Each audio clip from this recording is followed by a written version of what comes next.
It is a chance meeting when we run into Michael, a resident of Padea district, who was our contact the last time we were here. A fast exchange of pleasantries, and we hit the narrow road, almost consumed by grass, to find Adonga. Remember him?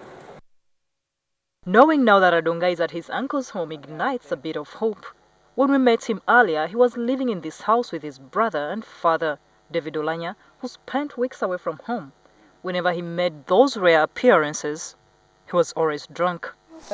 He still drinks too much, like in the past when you last came here. He gives nothing to Adonga.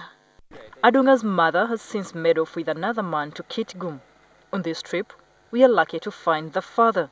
He looks like a man who has been rid of a burden. His two boys, because he has his own to carry. At the sound of many voices in his home, the 20-year-old Adonga emerges. How are you? He still has the same gait, with a hunch, and still drools.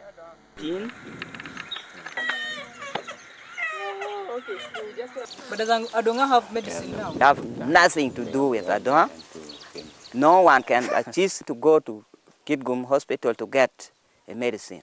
The government can assist us with drugs only, but the place where we get the drugs is far from here.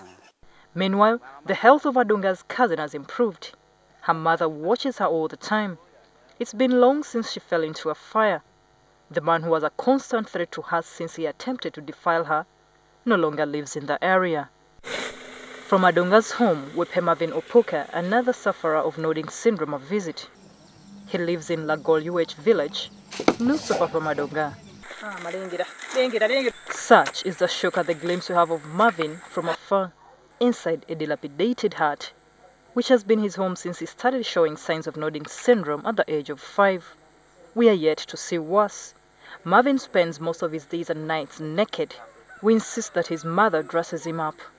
And out comes the same trouser he has always worn. It is befitting of a 5-year-old. He's 18 years old, by the way. He has gotten worse, I must say. He has deteriorated further.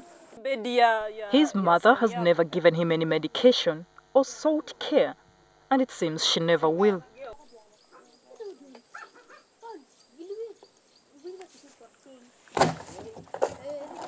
Oh my God. Oh my God. Sorry, sweetheart. He was going to eat soap. Did you see that? The boy was going to eat soap. It is clear that he's undernourished and makes a second attempt to reach for soap to eat. I immediately demand food from the mother, but the fireplace is cold, indicative that no meal was prepared for the day. That child had already lost everything. Whether protein, carbohydrate, fats, what you see, the muscles there are no more. So he's reaching to get those. Anything edible. It is approaching 5 p.m. The best she can do is get him leftover lajai, a thick pulp of peas and simsim. Soon, his mother takes him to his feeding spot in this room the two share.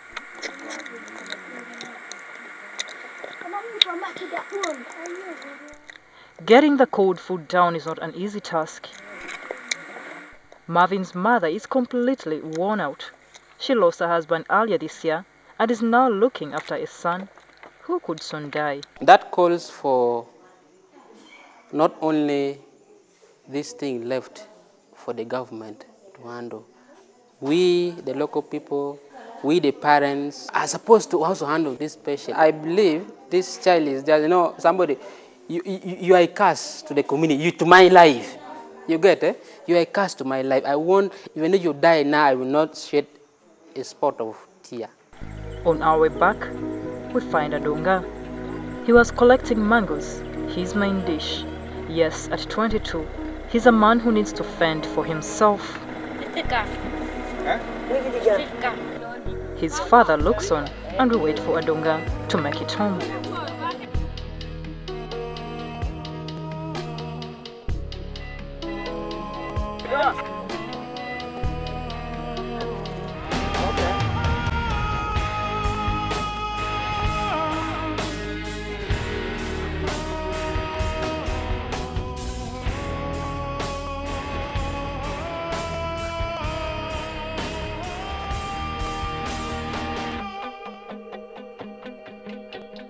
Whatever the future holds for Adonga, maybe the scientists will tell us. However, they continue researching on this debilitating nodding syndrome, which has baffled them over the years. For now, though, Adonga continues to live the same way he has been living since we last met him in 2012. He's kind of stuck in a dark place. Florence Naluyimba, NTV Nobolokome Village, Padea District.